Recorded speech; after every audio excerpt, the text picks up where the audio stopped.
सकलात्मने नमः।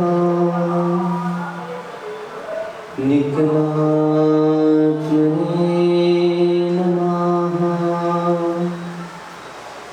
परमात्मने नमः। ज्ञानादित्यं जिनं नत्वा श्रीदं सर्वप्रकाशितं भक्त्या शान्ति सुधर्मौ च ज्ञानवैराग्यवर्धकौ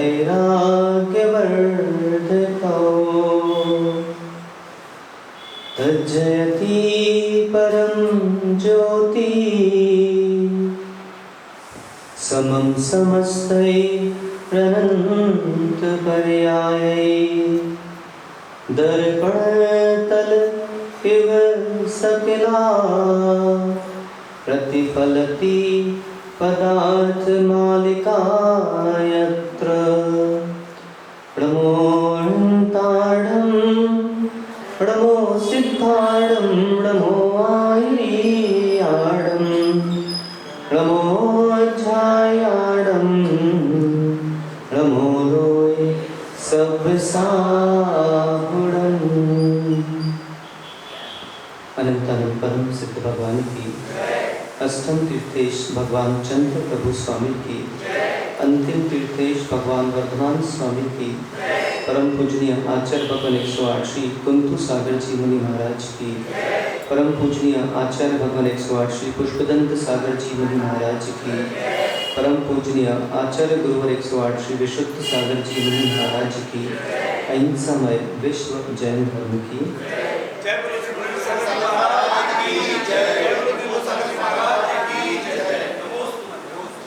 अहो सिद्धों, सिद्धत्व, स्वात्म साधना, निर्ग्रंथता, तत्व प्रतीति व श्रुत आराधना, जिन जिन जीवों ने तद पंचम रूप प्रवृत्ति कर ली, वे सभी जीव पंचम गति के अन्वेषक बन पंचम गति को प्राप्त हो गए।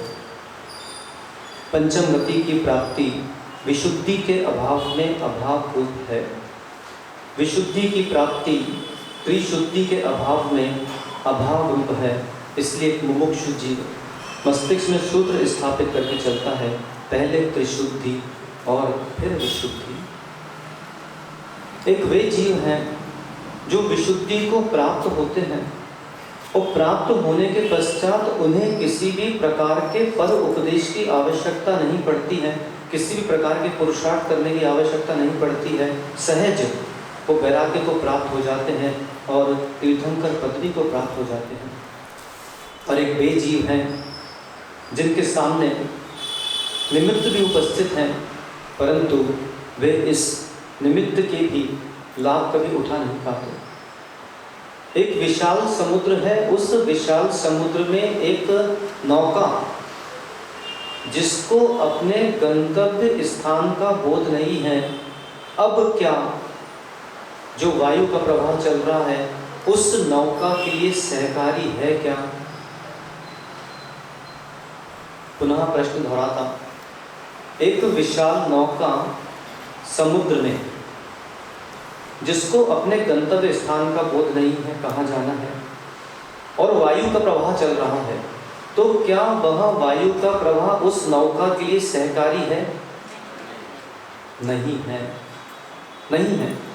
इसी प्रकार चाहे कितने ही वर्ष हो जाएं, कितने ही वक्ता आ जाएं, जब तक श्रोता, जब तक भक्तगण अपने लक्ष्य को निर्धारण करके नहीं आएंगे, तब तक हम जैसे वक्ता भी, जिन देशना जैसी देशना भी हमारे लिए कार्यकारी नहीं हो पाएगी, नहीं हो पाएगी।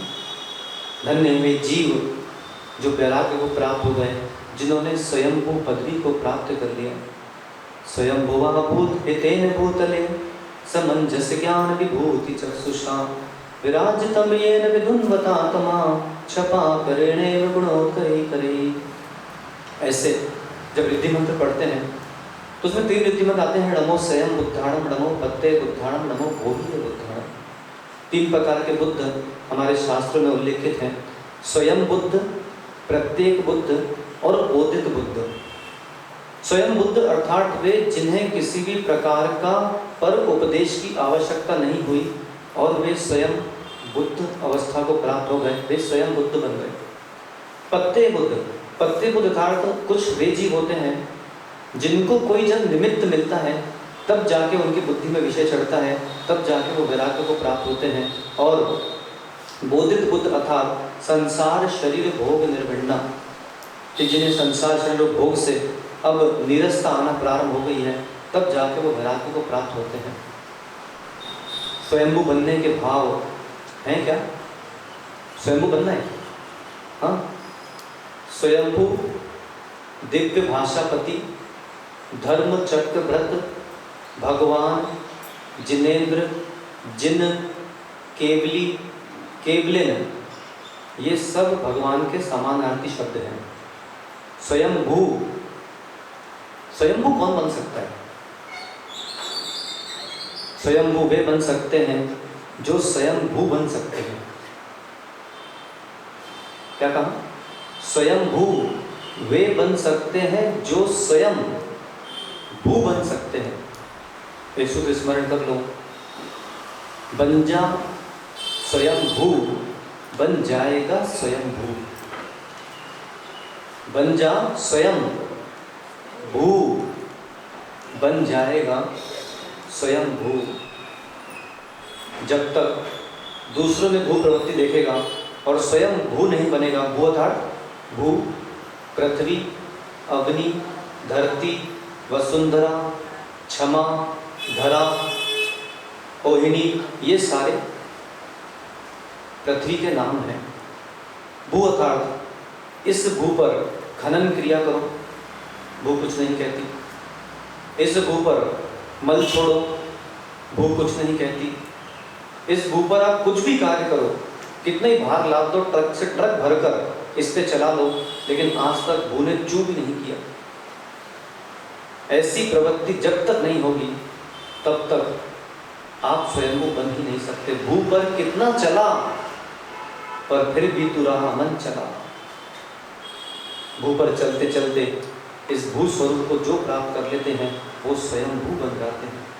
प्रजापतिर्या प्रथमम जिजी विशु सशास कृष्य दिशु कर्मचु प्रजा प्रबुद्ध दत्व पुनरुद्भूत दयो ममत्वतो निर्विविधे विदाम्बरः। आदिनाथ स्वामी का काल चल रहा था।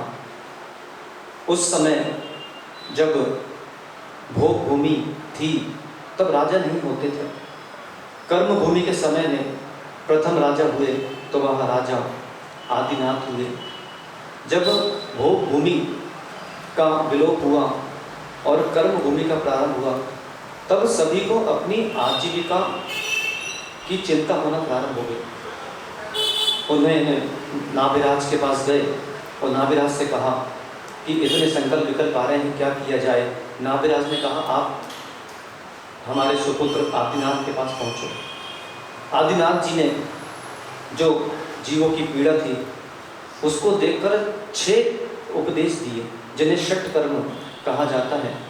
असी, मसी, कृषि, कला, वाणिज्य और शिल्प। ये 6 उपदेश उन्हें इसलिए देना पड़े क्योंकि उस समय भोग भूमि का अभाव हो गया था और जो सुपात्रों को दान नहीं देता उसे कर्म भूमि में जन्म लेना पड़ता है। जो सुपात्रों को दान देता है वह भोग भूमि में जन्म लेता है, उसे धन कमाने की चिंता नहीं होती है।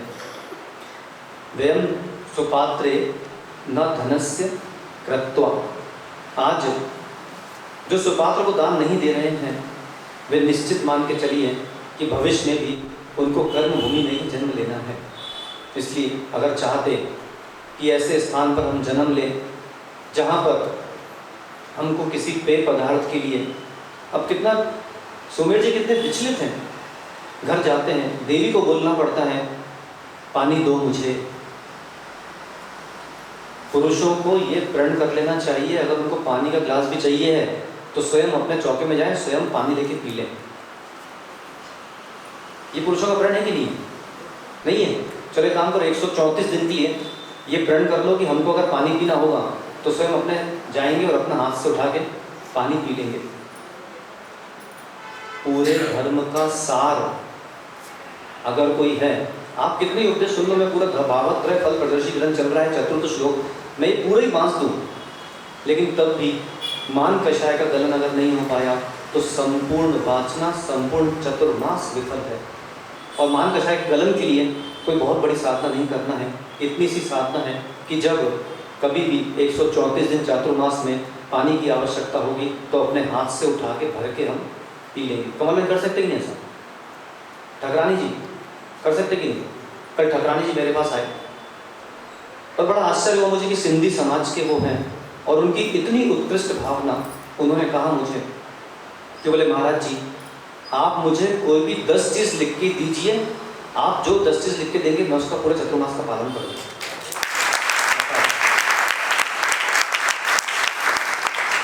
और मैं यहाँ बोल बोल के थक गया कि भैया हे जैनों, आपके स्वयं के पूरे चातुर्मास के क्या नियम हैं वो हमको दीजिए, आशीर्वाद दीजिए, आप नियम पालें जिससे आपका जो आश्रम हो शुभ आश्रम हो, पढ़ित हो। अभी तक एक भी मेरे पास ये पर्चा नहीं आया है, बड़े आश्चर्य की बात है।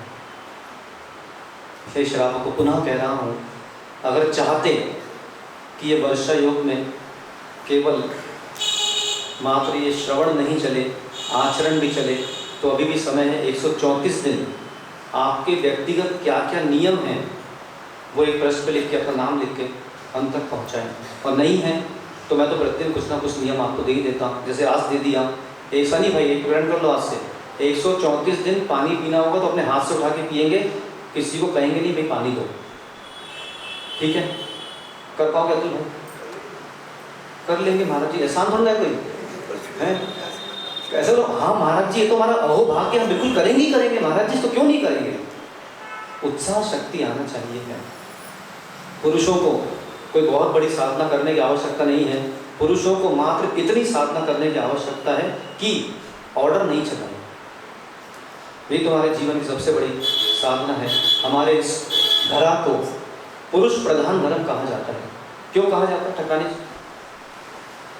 इस वसुंधरा को, भारतवर्ष, भारत देश को पुरुष प्रधान धर्म कहा। क्यों कहा सीधे डॉक्टर?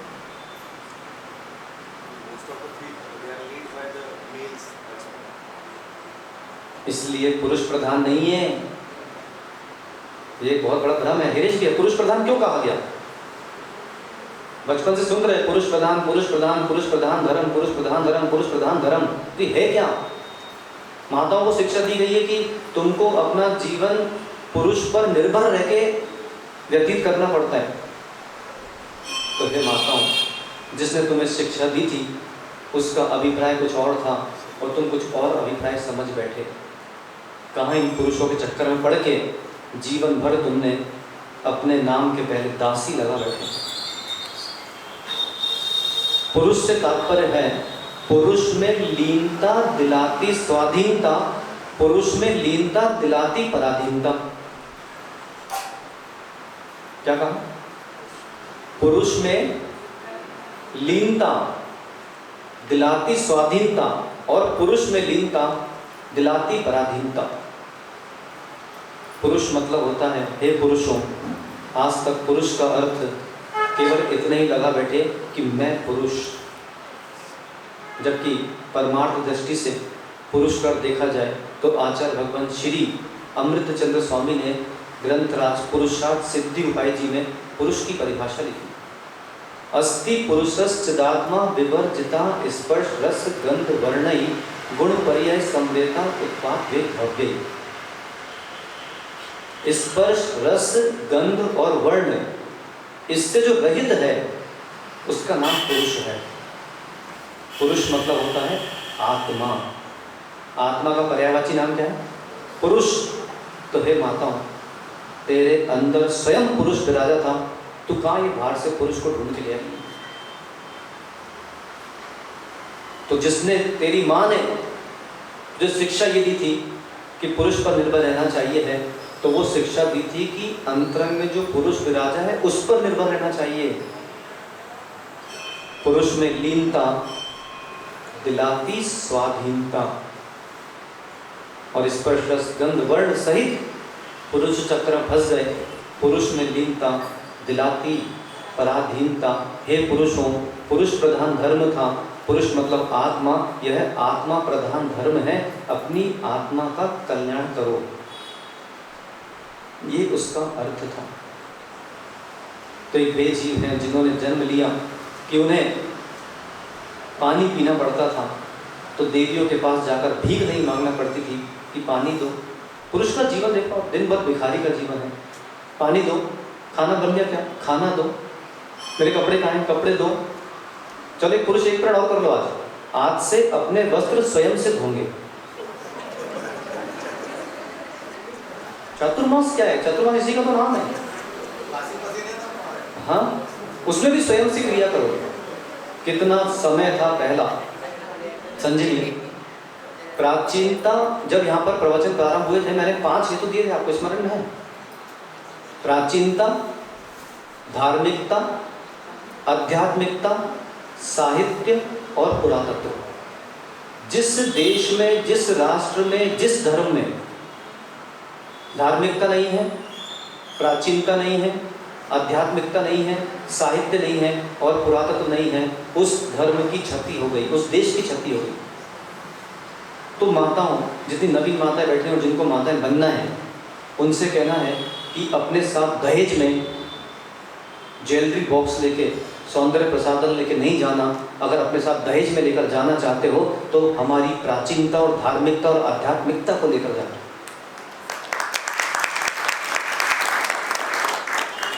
और जो वधू प्राचीनता, धार्मिकता और आध्यात्मिकता को लेकर नहीं जाती, वही वधू, उसका नाम ही रखा गया, जो वध करे उसका नाम वधू, और जो पतन करे उसका नाम पत्नी।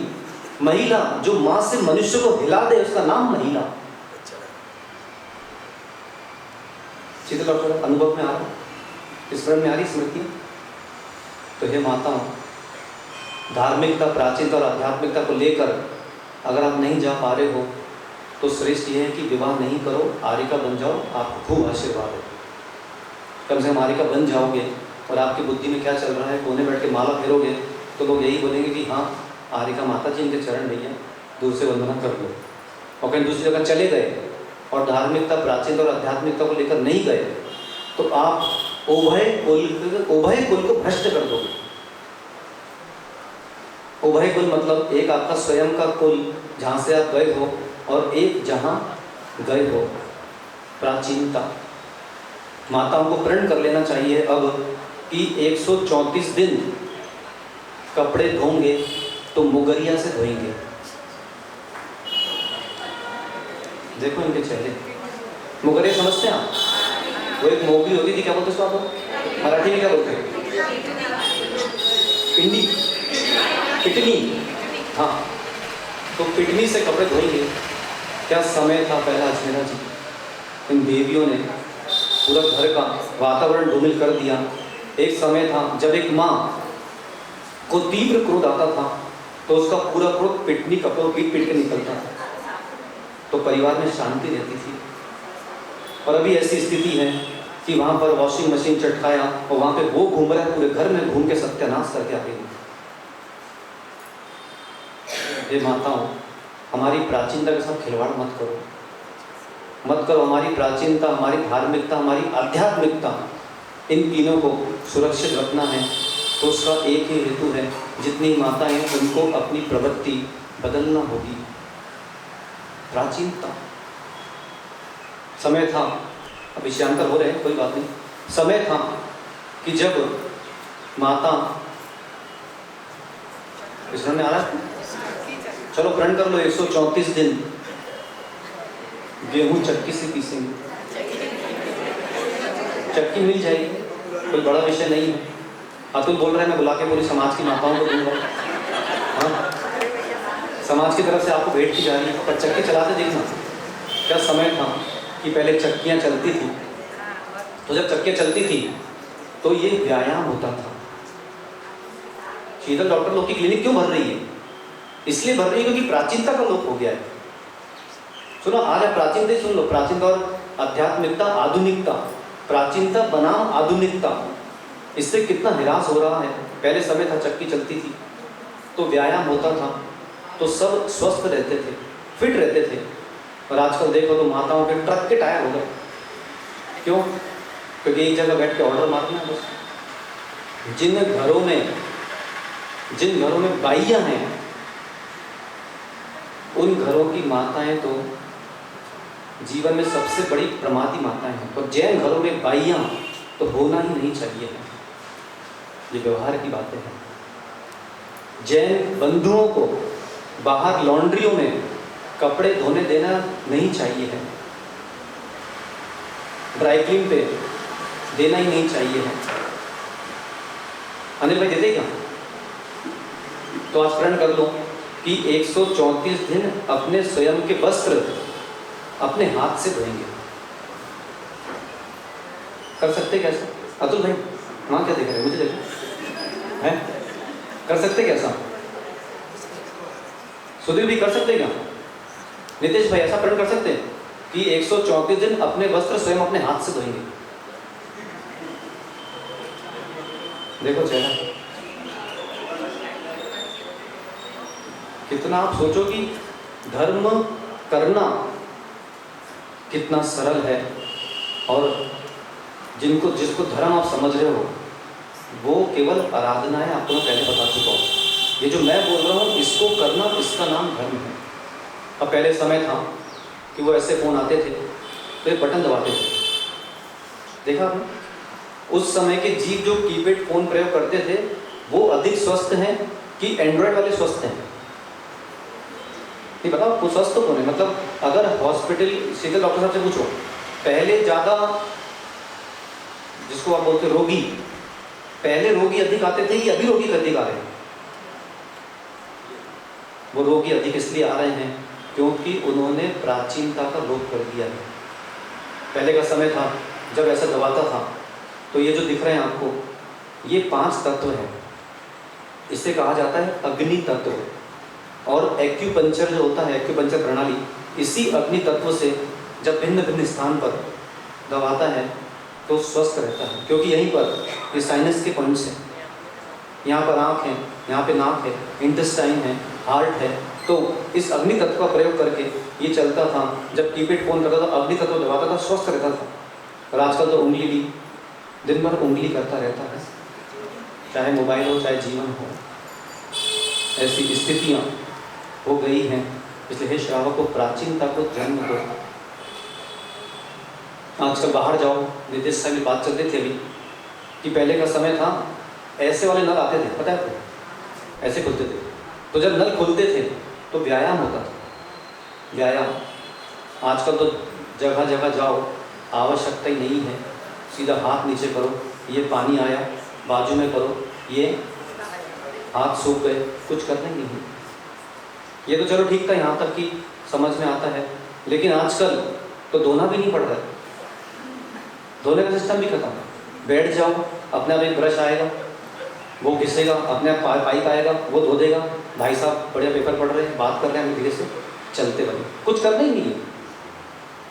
और जो जीवन भर कुछ नहीं करता, फिर बाद में अस्पताल में पड़े पड़े उसको कुछ करने का अवसर प्राप्त भी नहीं होता है। जब आदिनाथ जी ने ये 6 कर्मों का उपदेश दिया था, क्यों देना पड़ा? इसलिए देना पड़ा क्योंकि उस समय के जो लोग थे उनको पानी पीने के लिए पानी का गिलास भरना नहीं पड़ता था, केवल वृक्ष के सामने खड़े हो जाते थे। और पानांग नाम का एक कल्प वृक्ष था जो पेय पदार्थ देता था। परंतु वर्तमान में ऐसा कोई वृक्ष नहीं है। जो सुपात्रों को दान देता वो पानांग वृक्ष के सम्मुख अपने आप को प्राप्त करता है। तुर्यांग नाम का कल्प वृक्ष था जो वाद्यत्र आदि जितने भी संगीत यंत्र हैं उन संगीत यंत्रों को प्रदान करता था। एक भूषणांग नाम का वृक्ष था। अगर भूषणांग नाम का वृक्ष वापस आ जाए तो देवेन ज्वेलर्स और इस सुधीर भाई बेचारे दिन भर निठल्ले बैठे रहे। आज ये वृक्ष नहीं है इसलिए उनकी दुकानें चल रही हैं, क्योंकि जो भूषणांग नाम का वृक्ष था यह आभूषण प्रदान करता था। वस्त्रांग नाम का बंटी भैया को तो काम करना ही नहीं पड़ता, अभी तक उनकी दीक्षा हो जाती अगर वस्त्रांग नाम का वृक्ष होता तो। पर क्या करें, वस्त्रांग नाम का वृक्ष है नहीं, हमारा पक्का विरोधी है। क्यों? क्योंकि हम उतरवाते हैं, ये पहनाते हैं। तो वस्त्रांग नाम का वृक्ष प्रदान करते थे। उसके बाद था भोजनांग। हे माता, कितना कष्ट है, दिन भर भोजन बनाना पड़ रहा है। जब देखो तब सोचते हैं चलो प्रवचन सुनाएं, कक्षा कराएं, लेकिन जैसे घर से बाहर निकलते, क्यों चाय कब बनाओ, एक काम करो उतर ही रहो, महाराज जी के बता ये नहीं है घरे। ऐसी स्थितियां हैं। पुरुषों को तो जीवन भर का ये प्रण लेना चाहिए, केवल 134 दिन का नहीं, कि कभी भी हम अपने व्यक्तिगत जो हमारी इच्छाएं हैं उनके लिए हम कभी भी माताओं को धर्म करने से रोकेंगे नहीं। जब जाना है तब जाओ, जब आना है तब आओ। वे ही पुरुषों का धर्म श्रेष्ठ है। तो ऐसे भोजनांग नाम का कल्प वृक्ष था जो भिन्न भिन्न प्रकार के व्यंजनों को प्रदान करता था, परंतु आज उसका भी लोप हो गया है। आलयांग नाम का कल्प वृक्ष था। आलय अर्थात निवास स्थान, ऐसे दिव्य भवनों को वो प्रदान करता था। दीपांग नाम का कल्प वृक्ष था जो प्रकाश आदि फल फूल आदि में प्रकाश प्रदान करता था। भाजनांग अर्थात कलश आसन आदि को जो प्रदान करे वो भाजनांग। मालांग और तेजांग, पुष्पों की माला आदि जो प्रदान करता था वो मालांग था, और जो सूर्य और चंद्र की तरह तेज प्रदान करता था वो तेजांग था। ऐसे 10 कल्प वृक्षों का अभाव अभी है। अगर आप चाहते, कौन नहीं चाहते कि 10 कल्प वृक्षों के साथ वो रहे, सभी चाहते हैं। कार्य करना कौन चाहता है? तो अगर ये नाम मैंने इसलिए लिए क्योंकि सुपात्रों को दान दोगे तो ये 10 कल्प वृक्ष जहाँ हैं वहाँ हम होंगे।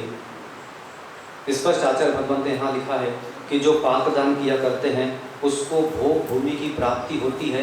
स्वर्ग में भी कल्प वृक्ष हैं और भोग भूमि में किसी भी प्रकार की धन की चिंता होती नहीं है। सुपात्रों को दान देना चाहिए है, जिससे भविष्य में हम निर्धन नहीं हों। अभी देखा था सप्त स्थान, अब यहाँ पर ऐसे सप्त स्थान हैं। मैंने एक ग्रंथ लिखा अंग्रेजी भाषा में जिसे आप बुक बोल सकते हैं, मैनेजमेंट। उस मैनेजमेंट मैंने लिखा फंड मैनेजमेंट, मनी मैनेजमेंट, जिसके अंदर 7 कोष बनाना आपको अपने जीवन में बहुत अनिवार्य है। पहला कोष है आजीविका कोष। सुनना एक कि पूरे देश को, पूरे विश्व को इन कोषों की आवश्यकता है। पहला कोष है आजीविका कोष। आपके जितने भी आय है, जैसे मान लीजिए उदाहरण लेते हैं 100 रुपये, एक व्यक्ति माह में 100 रुपये कमा रहा है, तो उसको 100 रुपये में से 10 रुपये अलग से आजीविका कोष में डाल देना चाहिए। क्यों? अभी आजीविका नहीं, क्या कहा मैंने, ज़रूरतमंद कोष चल रहे हैं धीरे धीरे। ज़रूरतमंद कोष अर्थात उसमें 10% 10 रुपये डाल दिया। अब क्या करना है कि कई बार हम यात्रा करते हैं, कई बार हम वाहन से जा रहे होते हैं, तो हमको कुछ ऐसे जीव मिलते हैं जो वास्तविकता में ज़रूरतमंद है। वो जो 10-10 रुपये इकट्ठा हुआ उसमें से उन ज़रूरतमंदों की ज़रूरतें पूरी करो। हमारी समाज में ही कई ऐसे जीव हैं जिनके पास आज उनके पुत्र पुत्रियों की फीस भरने के भी पैसे नहीं है। तो समाज का कर्तव्य है, और समाज अगर ये कोष व्यक्तिगत तो बात कर ही रहा हूँ, साथ में समाज के जो कोषाध्यक्ष हैं उनके पास भी ये कोष अलग से होना चाहिए, जिससे समाज भी, मैंने आपको बताया था प्रारंभ में जब ये श्लोक प्रारंभ हुआ था, एक होता है अलौकिक दान और एक होता है लौकिक दान। तो जो सप्त क्षेत्र में दान का विषय चल रहा था वो अलौकिक ज्ञान है, और ये जो विषय चल रहा है ये लौकिक दान है। दोनों दानों में जो अपना धन प्रयोग करता वही जीव श्रेष्ठ है और वही जीव धनाढ्य बना रहता है। पहला ज़रूरतमंद कोष, इसको बना के रखें जिसमें 10 रुपये अलग से डालें। दूसरा कोष है इतिहास कोष। इतिहास कोष अर्थात कि जीवन में हर व्यक्ति चाहता है कि मेरे मरण के बाद मैं रहूं, मैं जाऊं नहीं। तो मरण के बाद अगर आपको रहना है तो आपको अपने मरण के पूर्व जो आपने पूरा जीवन यापन किया है, ऐसा कोई कार्य आपको करके जाना होगा जो कार्य आपका इतिहास बना दे। जैसे कि बताऊँ आपको, भोपाल में साकेत नगर में थे आचर्य के साथ, वहाँ पर एक माँ थी, उस माँ ने विवाह नहीं किया। वो माँ शिक्षिका थी, सरकारी शिक्षिका। उस माँ ने बंटी में अपना पूरा जीवन 65 साल उसने कार्य किया, और 65 साल बाद जो उसका धन इकट्ठा हुआ, उसने साकेत नगर भोपाल में 3 मंजिला मंदिर बनाया। जैसा आपका गोंदिया में 3 मंजिला मंदिर है, नीचे नीचे वर्तमान काल की 24वीं, मध्यकाल की 24वीं और भविष्य काल की 24वीं, और पूरा अपने व्यक्तिगत धन से जब उसने मंदिर बनवाया, आचार्य श्री विशुद्ध सागर जी महाराज हमारे गुरुवर पूरे संघ के द्वारा उसका पंचकरण हुआ, और बाद में उस माँ ने वो मंदिर समाज को सौंप दिया। सोचो आप, इसको बोलते हैं इतिहास। अब वो माँ मर हो, जबलपुर में वो एक माँ थी, है ना, बढ़िया जी, ठीक है। तो ऐसे बहुत इतिहास बने हैं, इसलिए आपको एक इतिहास निर्माण कोष अलग से बनाना होगा, क्योंकि जब आपका समय आएगा कुछ बहुत बड़ा कार्य करने का, उस समय आप अलग से नहीं कर पाओगे, क्योंकि आपके पास धन की कमी होगी।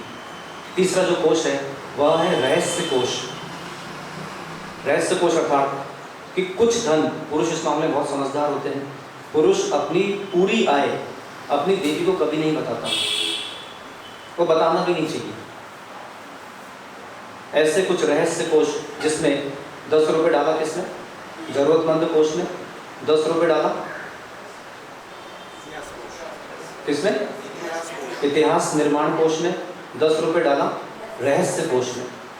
जैसे कि हमारे बीच के लोग हैं, या हमको कुछ ऐसे कार्य करना है जिन कार्यों में किसी को बताना नहीं है, तो रहस्य कोष में जो कोष है वो आपके काम आएगा। अगला कोष है धार्मिक कोष। जैसा कि कल मैंने आपको बताया था, जो सप्त क्षेत्र हैं, उस सप्त क्षेत्र के लिए आपको धार्मिक कोष अलग से बनाना पड़ेगा, जिसमें 10 रुपये डालना पड़ेगा। ऐसा होता है, शांति धारा चल रही है, मन करता है कि शांति धारा ले लूँ, फिर तुरंत आता है कि नहीं, इस सेमेस्टर में तो बच्चे की फीस भरना है, तो नहीं कर पाते। मुनि महाराज चातुर्मास हुआ, सोचते हैं कि कलश ले लें, लेकिन ऐसा आता है, अरे नहीं, इस बार तो EMI आ गई है, EMI भरना है, तो वहाँ धन चला गया। तो ये कोष बनाते जाएगा, तो जो हमारा व्यक्तिगत व्यय चल रहा है उससे हटकर जीव उस धन का प्रयोग लौकिक दान में करता है। अगला जो कोष है वह है महामारी कोष। सबसे महत्वपूर्ण कोष है ये है, जिसको बोलते हैं, जैसे मैंने बोला आपको, जरूरतमंद फंड, इसको बोलते हैं नीडीज फंड। इतिहास निर्माण, हिस्ट्री क्रिएशन फंड, जो मैंने अंग्रेजी भाषा में लिखा है उसको मैं आपको हिंदी में बताता जा रहा हूँ। रहस्य कोष, सीक्रेट फंड, धार्मिक कोष, रिलीजियस फंड, और महामारी कोष, इससे कहा जाता है एपिडेमिक फंड। अब आप सोचो कि हमारा स्थान कितना भी सुरक्षित है यहाँ पर, लेकिन कई ऐसे स्थान हैं जहाँ पर बाढ़ आई थी। अभी कौन सा शहर था पहले, टर्की था, कहाँ पे था, ऐसे देश में अभी एक बाढ़ आई थी, है ना।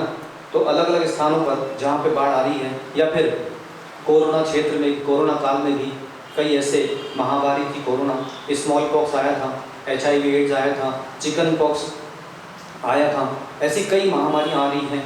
क्या उन महामारियों में, जब वहाँ पे टीवियों में नीचे लिखा आता है prime minister fund, relief fund, जो भी आता है, तो उसमें क्या गोंदिया समाज से धन जाता है? क्या गया आज तक? नहीं गया। तो लौकिक दान कहाँ है? हाँ, व्यक्तिगत भी जाना चाहिए है और सामाजिक भी जाना चाहिए। मैं आपको पुनः एक बात बोल रहा हूँ, अगर आप चाहते दुनिया को दिखाना कि गोंदिया दिगंबर जैन समाज दयावान है, धार्मिक है, तो आपको यहाँ से लेके 200 किलोमीटर इधर, 200 किलोमीटर इधर पे जितने भी ऐसे क्षेत्र हैं जो वास्तव में ज़रूरतमंद हैं, जैसे अनाथालय, तो अनाथालय में आपका साल भर का परम संरक्षक का नाम होना चाहिए गोंदिया दिगंबर जैन समाज, और पूरे साल भर के 11,000 21,000 जो भी आप दें, वो हर साल वहाँ जाना चाहिए। वृद्धाश्रम में आपके नाम का परम संरक्षक का एक कोष होना चाहिए।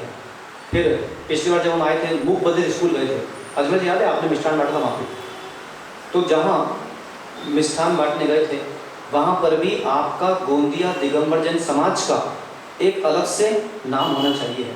और जो समाज का जितनी भी आय आती है पूरे महीने भर की, 10 रुपये यहाँ, 10 यहाँ, 10 यहाँ, 10 यहाँ, ऐसे तो समाजों के नाम होते हैं, वरना होता क्या है कि जब कोई बहुत बड़ा निर्णय लेना पड़ता है तो उस निर्णय में जिसको निर्णय लेना है वह अधिपति उस समय यह आपस में चर्चा करता है कि भैया बताओ व्यवहारिक कार्य में कौन सी समाज आगे है।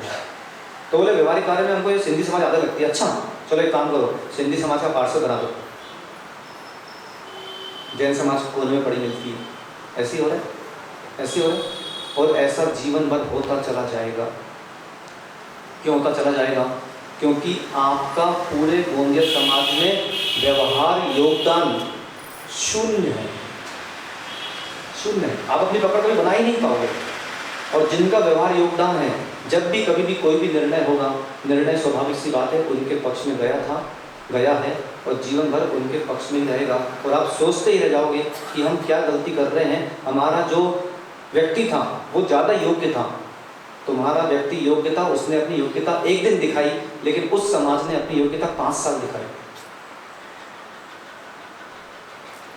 अगर अभी भी आपको एक विषय समझ में नहीं आ रहा है अलौकिक गान वाला, तो आप अपने समाज की कभी प्रसिद्धि नहीं कर पाओगे। आज शिखरजियों में जो चौके लग रहे हैं वहाँ पर भी गोंदिया समाज का एक बोर्ड लगा रहना चाहिए, श्री दिगंबर जैन समाज गोंदिया महाराष्ट्र, और समाज के फंड से वहाँ पर धन जाना चाहिए है, ताकि जो भी महाराज जी माता जी हों वो निर्विकल्प रूप से, अभी आ रहा है पात्र दान, आहार दान भी विषय आ रहा है, बहुत गंभीर विषय है, तो वो वहाँ पर कर सकें।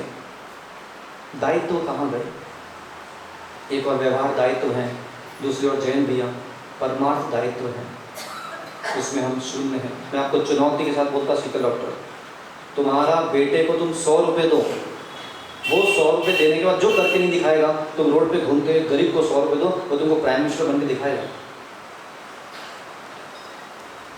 अपने बेटे को जिन जिन ने पढ़ाया है उन बेटों ने आज तक क्या दिया है ये स्वयं जानते हो। आज भी देश में ऐसे कई गरीब बच्चे थे जो रोड पर घूमते थे और धनाढ्यों ने उनको गोद लेकर, उनको फीस भरकर आज वो IPS IAS और न जाने किस किस पद पर पहुंच चुके हैं। और हमारा बेटा ऐसा है कि उसके लिए कितना ही धन खर्चा कर दिया, आज भी वो कहता है कि पिताजी मुझे गाड़ी खरीदना है, आप उसके लिए मुझे पैसे दो। तो कहाँ दान देना चाहिए? इसलिए महामारी कोष प्रत्येक समाज में होना चाहिए है। और जब भी देश के किसी भी कोने में किसी भी प्रकार की कोई भी महामारी होती है, हमारा कर्तव्य है कि हमारी तरफ से धन वहाँ पे जाना चाहिए है, तो ही हम श्रेष्ठ भारतीय कहलाएंगे। अगला जो कोष है वह है यात्रा कोष। यात्रा कोष अर्थात जिसे ट्रैवलिंग फंड बोलते हैं। कई बार हम यात्रा करना चाहते हैं लेकिन सोचते हैं यात्रा करना है, धन नहीं है, कैसे यात्रा करें? तो उसके नवंबर में चले जाएं, अरे छोड़ो दिसंबर आ रहा है, अभी बहुत सारे खर्चे हैं, कर लेंगे बाद में, आने तो वो यात्रा कुछ बनता चला जाएगा। तो स्वयं भी यात्रा कराओ, कर सकोगे और दूसरे को भी यात्रा करा पाओगे। बसंत भैया है क्या? नहीं, बसंत भी आए थे मेरे पास, उन्होंने परसों का जब उपदेश सुना तो उन्होंने कहा कि बोले महाराज जी मैं आपको वचन देता हूँ कि मैं अपने पैसे से जो हमारे समाज में 21 परिवार होंगे मैं उनको यात्रा पर ले जाऊँगा, तीर्थ यात्रा कराऊँगा।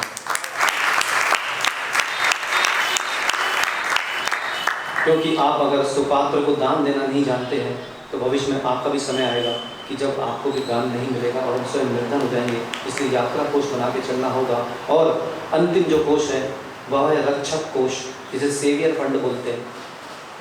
कई ऐसे जीव हैं जिनकी अरक्षा हो रही है, उस समय उनको रक्षा प्रदान करना, उस समय आपको रक्षक कोष कार्य आएगा। तो यह जो मैंने आपको कितने हो गई? 7, तो 10 10 10 10 10 10 10 70 रुपये चले गए। अब जो 30 रुपये हैं वो आपकी आजीविका कोष, मतलब आपके व्यक्तिगत घर आदि जो चलाना है उसमें जो खर्चे हैं।